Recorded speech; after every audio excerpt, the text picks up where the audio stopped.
Dear students, now today we discuss about how to form quadratic equations from word problems.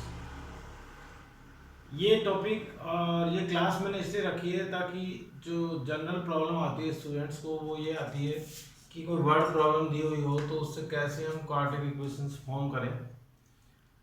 वैसे आप chapter 2 में पढ़ चुके हैं, वहाँ पे 2 वेरिएबल्स थे, लेकिन जो क्वाड्रेटिक इक्वेशंस है उसमें एक ही वेरिएबल। आपको पता है जो क्वाड्रेटिक इक्वेशन है उसकी जनरल फॉर्म होती है ax² plus bx plus c equal to 0। यहाँ पे एक ही वेरिएबल है x। इससे पहले मैंने आपको चैप्टर 3 में भी इक्वेशंस कैसे फॉर्म करते हैं उसका एक मेथड बताया था। इसी तरह का एक वीडियो हमने शेयर किया था जिसके थ्रू आपने सीखा था कि कैसे हम लीनियर इक्वेशंस ऑफ 2 वेरिएबल जो है उसको फॉर्म करते हैं। कुछ अलग नहीं है, बस आपको थोड़ा सा कि अलग रखना है। जैसे कि चैप्टर 3 की हम बात करें, जब आप कंपेयर करोगे तो आपको बड़ा इजीली आ जाएगा। जैसे चैप्टर 3 है उसके अंदर क्वेश्चन है, उसके अंदर क्वेश्चन हो कि राम एंड श्याम की एज का क्वेश्चन हमने एग्जांपल लिया था। The age of Ram and Shyam is age of Ram and Shyam is 50 years. यहाँ से कुछ एग्जाम्पल मैं इसलिए रहा हूँ ताकि आप डिफ्रेंशिएट कर पाएँ और फॉर्म कर पाएँ क्वाड्रेटिक इक्वेशन। अगर यह क्वेश्चन थर्ड चैप्टर में हो जो कि लीनियर इक्वेशन ऑफ 2 वेरिएबल है तो कैसे हम इसको इक्वेशन में फॉर्म करेंगे, और अगर यही सेम प्रॉब्लम अगर हमारी क्वाड्रेटिक इक्वेशंस वाले चैप्टर में हो तो कैसे सोल्व करेंगे। आपको पता है वहाँ तो हमारे पास 2 वेरिएबल थे तो हम वहाँ पे लिखते थे let the present age of Ram be x and the present age of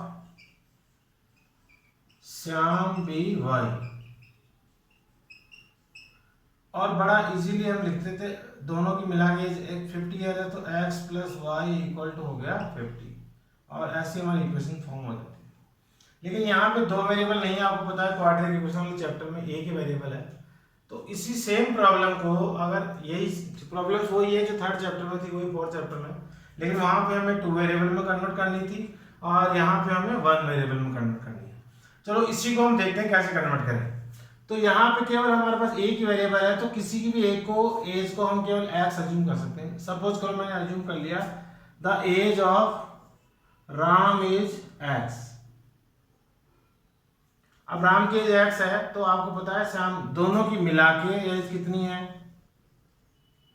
तो age of Shyam equal to हो जाएगी, समझ आया आपको डिफरेंस। किसी एक को ही हम x अज्यूम कर सकते हैं, y किसी को अज्यूम कर नहीं सकते हैं। तो मैंने किसी एक, जैसे यहाँ पे राम की एज को क्या अज्यूम कर लिया x, और प्रॉब्लम थी कि दोनों की एज जो है कितनी है 50 इयर्स।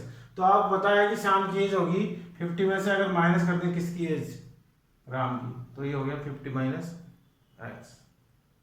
इसका मतलब एक ही वेरिएबल में अब हमारे पास दोनों की एज होगी, राम की एज हो गई x और श्याम की एज हो गई 50 माइनस x। जबकि यहाँ पे हम अलग अलग अज्यूम करते थे, किसी एक की एज को x और एक की एज को y, बस इतना से डिफरेंस है। ऐसे ही कोई क्वेश्चन आया रेक्टेंगल की लेंथ और ब्रेथ का, जैसे यहाँ पे था लेंथ और ब्रेथ की अगर कोई प्रॉब्लम हो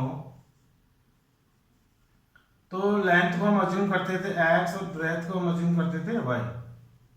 लेकिन जब प्रॉब्लम हो ऐसी कि सपोज करो दिया हुआ हो कि किसी रेक्टेंगल की लेंथ जो है वो ब्रेथ से 4 मीटर जो है ज्यादा है, तो यहाँ लेंथ ब्रेथ से 4 मीटर क्या है ज्यादा, तो यहाँ इस चैप्टर में क्या हो जाएगा, let the breadth of the rectangle be x। तो लेंथ कितनी हो गई आपको पता लग गया होगा, क्योंकि प्रॉब्लम थी कि लेंथ जो है वो ब्रेथ से कितनी ज़्यादा है 4 मीटर ज़्यादा, तो ये होगी x प्लस 4। ऐसे आपको जो है x में ही 1 वेरिएबल में आपको अज्यूम करना है। ऐसे ट्रेन से रिलेटेड क्वेश्चन इस चैप्टर में है कि जो स्पीड ऑफ दो ट्रेन की स्पीड दे रखी है, एक ट्रेन की स्पीड जो है वो दूसरी ट्रेन की स्पीड से 11 किलोमीटर पर आवर ज़्यादा है। तो किसी एक ट्रेन की स्पीड जो है वो हमने अज्यूम कर ली x, तो दूसरी वाली जो सेकंड ट्रेन है उसकी स्पीड कितनी हो जाएगी x प्लस 11। किसी एक ट्रेन की अगर स्पीड x है और दूसरे वाली ट्रेन की उससे 11 किलोमीटर पर आवर ज़्यादा है तो दूसरी की होगी x प्लस 11। मतलब हमें सबको कन्वर्ट करना है केवल x के वेरिएबल में। और उसके बाद पक्का इसमें भी दो कंडीशन होगी, एक कंडीशन से तो दोनों को x में अज्यूम कर लेंगे और दूसरी कंडीशन हमेशा उनके प्रोडक्ट की होगी।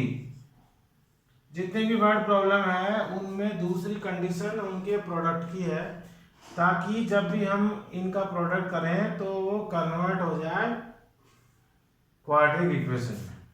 जैसे ये क्वेश्चन था, जैसे राम की एज है x और श्याम की एज है हो गई 50 माइनस एक्स। अब अगली जो कंडीशन होगी इसी क्वेश्चन में ऐसी होगी कि दोनों की एज का प्रोडक्ट है 360।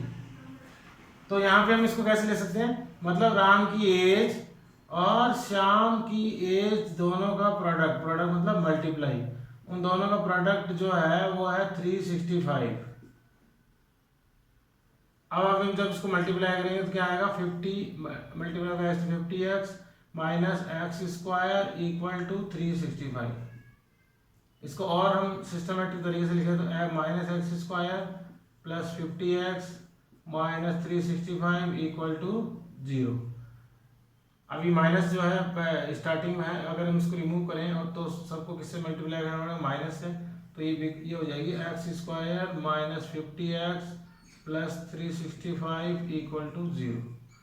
और ऐसा करते ही जो भी वर्ड प्रॉब्लम थी वो कन्वर्ट हो गई क्वाड्रेटिक इक्वेशन। आप देख लें इसकी डिग्री 2 है, तो ज़्यादा डिफरेंस नहीं है। वहाँ पे हम दोनों को x और y में अज्यूम करते थे, यहाँ पे हमें अज्यूम करना है ओनली और ओनली x में। और उसके बाद यहाँ पे भी दो कंडीशन थी तो दो इक्वेशन बन जाती थी। यहाँ पे दूसरी कंडीशन हमेशा किसकी होगी, उनके प्रोडक्ट की, ताकि यहाँ पे क्या बन जाए क्वाड्रेटिक इक्वेशन। ऐसे जो भी क्वेश्चन होगा लेंथ और ब्रेथ वाला, तो वहाँ पे उसका एरिया का क्वेश्चन होगा। तो एरिया में आपको पता है एरिया इक्वल टू क्या होता है, एरिया इक्वल टू होता है लेंथ इंटू ब्रेथ। इसका मतलब अगेन यहाँ पे एरिया दिया होगा कि एरिया जो है उस रेक्टेंगल का है 44 मीटर स्क्वायर। तो L इंटू बी मतलब x जो हमने ब्रेथ को अज्यूम किया था, और लेंथ कितनी हो गई x प्लस 4, तो L into b equal to हो गया 36 मीटर स्क्वायर।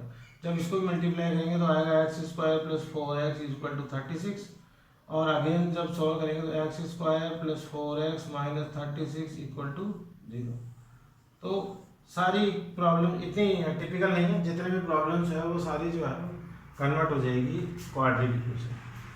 तो आपको ये डिफरेंशिएट करना है, इसीलिए मैंने ये क्लास जो है बताई है और ये वीडियो मैंने इसीलिए आपको बनाया है ताकि आपको पता लग जाए, क्योंकि थर्ड चैप्टर आप पढ़े हैं तो आप कंफ्यूज नहीं हो। उसके अंदर हम दो वेरिएबल यूज़ कर सकते थे, लेकिन यहाँ पे हम केवल एक ही वेरिएबल यूज़ करेंगे और वो होगा x।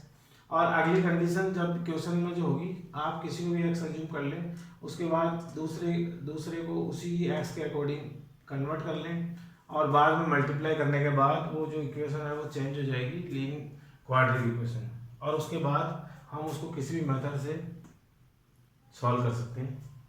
ये मैंने वीडियो से बनाया पहले, क्योंकि अब इसके बाद हम पढ़ेंगे क्वाड्रेटिक इक्वेशंस को सॉल्व करने के मेथड्स, और उन मेथड्स से हम कैसे इसको सॉल्व करते हैं।